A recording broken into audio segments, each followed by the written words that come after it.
Hey guys, so bali nandito kami sa Gap outlet dito sa US.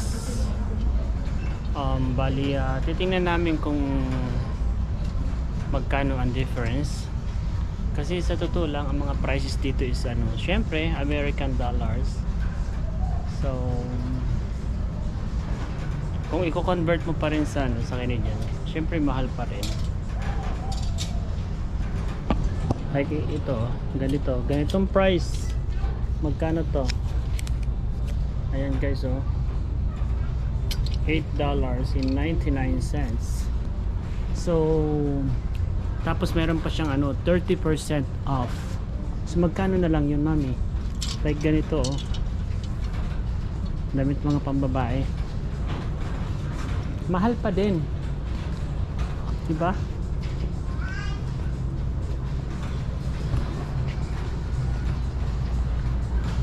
Masarap sana mag-shopping. Kaya lang yung pera is sobrang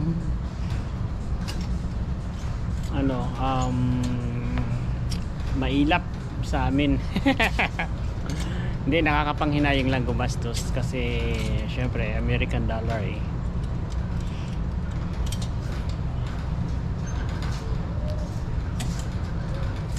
Kaya dapat talagang isipin mo ng maayos o ng maigi kung kailangan ba talaga ang isang bagay, di ba? Hindi porket mayroong pera, banat ka lang ng banat.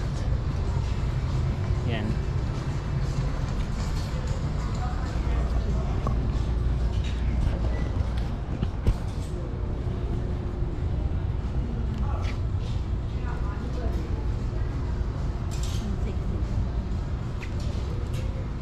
Maganda sana mga 50% siya, oh.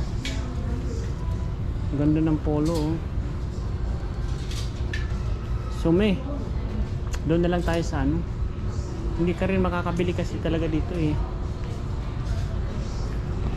Itong pagkakaiba dito guys, kasi it seems na isang araw lang kami dito sa US, so hindi kami pwedeng bumili ng lalampas ng $200. So bali lang siya, kukunti lang yung pwede namin gastusin ba, mga worth $50. Other than that, pag lumampas ka doon, so i-credit kami, magbabayad kami ng ng tax.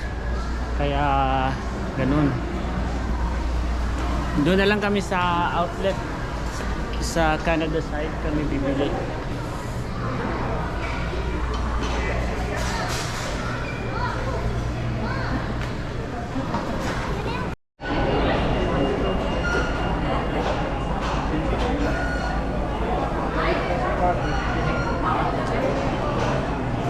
Ayan guys, tapos na kami dito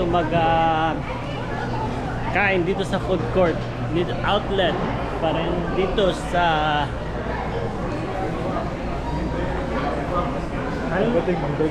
Kuya, anong outlet na to? Fashion outlet dito sa New York. Yan, fashion outlet dito sa New York. So bali pabalik na kami ng Canada. Akalain mo yan? Canada, pabalik kami pero lang kotse lang dala namin. Hindi na kailangan mag-eroplano.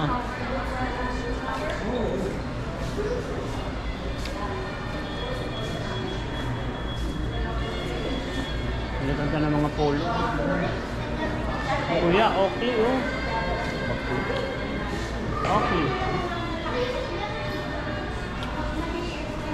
Ay. Masarap sana talagang mamili, kaya lang hindi pwede eh.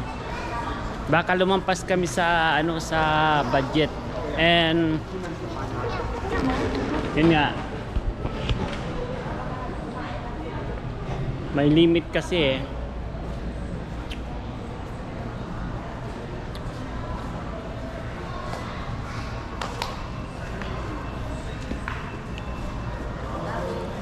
Hindi ganong matao dito ngayon.